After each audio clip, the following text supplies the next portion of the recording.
चाचा को याद रखना चाहिए कि भारतीय जनता पार्टी की भाषा क्या थी। कन्नौज में जो घटना हुई है वो बीजेपी के लोग शामिल हैं, बीजेपी के विधायक शामिल हैं, उसमें सवाल नवाज का नहीं है। मुझे तो यहाँ तक किसी ने जानकारी दी है कि बीजेपी के लोगों ने ट्रेन किए हैं कुछ ऐसे लोग। समाजवादी पार्टी और नेताजी के बारे में भारतीय जनता पार्टी की समय समय पर भाषा क्या रही है वो छिपा नहीं है, और नेताजी ने कई ऐसे कदम उठाए हैं जहां लोकतंत्र को बचाने का काम किया। उस समय बताओ भारतीय जनता पार्टी की भाषा क्या थी। अभी अभी चुनाव गुजरा है, चाचा को याद रखना चाहिए कि भारतीय जनता पार्टी की भाषा क्या थी, और भारतीय जनता पार्टी की भाषा हमेशा खराब रही है समाजवादियों के प्रति।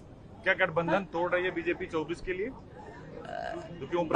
भारतीय जनता पार्टी धर्म के आधार पर नफरत फैलाया करके, और उसका उदाहरण है कि कानपुर में जिस तरह से दंगा कराया, पुलिस प्रशासन अगर समय पर निर्णय ले लेता और इनकी इंटेलिजेंस फेलियर नहीं होती तो इतना बड़ा दंगा कानपुर में नहीं होता, न प्रयागराज में होता, न कहीं प्रदेश में किसी कोने में होता। ये पुलिस जानबूझ करके कराती है क्योंकि नामजद करने में, नाम बढ़ाने में, घटाने में, काटने में पैसा वसूलने का काम हो रहा है। और कन्नौज में जो घटना हुई है वो बीजेपी के लोग शामिल हैं, बीजेपी के विधायक शामिल हैं उसमें। और जो सूचना मिल रही है जिसने धार्मिक स्थानों पर मांस फेंका है वो भारतीय जनता पार्टी के लोग हैं, और भारतीय जनता पार्टी के लोग पहले दिन से नहीं कर रहे हैं। उससे पहले भी एक धर्म के लोगों की दुकानें जला दी। डीएमएसपी क्या कर रहे थे? क्या डीएमएसपी को टर्मिनेट करना चाहिए था कि नहीं करना चाहिए? अभी हटा दिया गया है, फिर बहाल करके कहीं अच्छी पोस्टिंग दे देंगे क्योंकि उन्हीं के सारे पे सब कुछ हुआ है। ये पोलराइजेशन है, 24 की तैयारी है क्या? अगर ठोस कदम उठाए होते उस समय जब अयोध्या में मांस फेंका गया था, उस समय जितने लोग पकड़े गए हैं जिन पर एनएसए लगाए वो भारतीय जनता पार्टी के कार्यकर्ता हैं। आप लखनऊ देख लीजिए, लुलु मॉल जो उनके बड़े उद्योगपति हैं, मालिक हैं, उन्होंने उत्तर प्रदेश में इन्वेस्टमेंट किया है।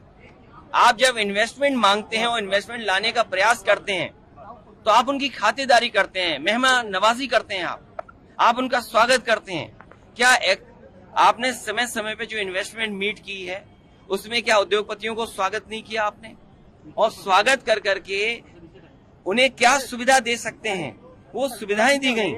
उसके बाद इन्वेस्टमेंट हुआ। ये समाजवादी सरकार के समय का इन्वेस्टमेंट है जो ऑन गोइंग और कंटिन्यू में इन्वेस्टमेंट रहा। इसीलिए बीजेपी के लोग जानबूझ करके फैला रहे हैं। बीजेपी के लोग चाहते नहीं है। देखिए, सवाल नवाज का नहीं है। मुझे तो यहाँ तक किसी ने जानकारी दी है कि बीजेपी के लोगों ने ट्रेन किए हैं कुछ ऐसे लोग, ट्रेन कर करके, जिससे कि धर्म और जाति के आधार पर लोगों को लड़ाया जा सके। अगर किसी ने ट्रेनिंग दी होगी तो भारतीय जनता पार्टी ने। आखिरकार इतना बड़ा इनके पास अधिकारियों का और इंटेलिजेंस का इतने बड़े लोग हैं, आखिरकार क्या कर रहे थे वो? इंटेलिजेंस क्या कर रही थी आपकी?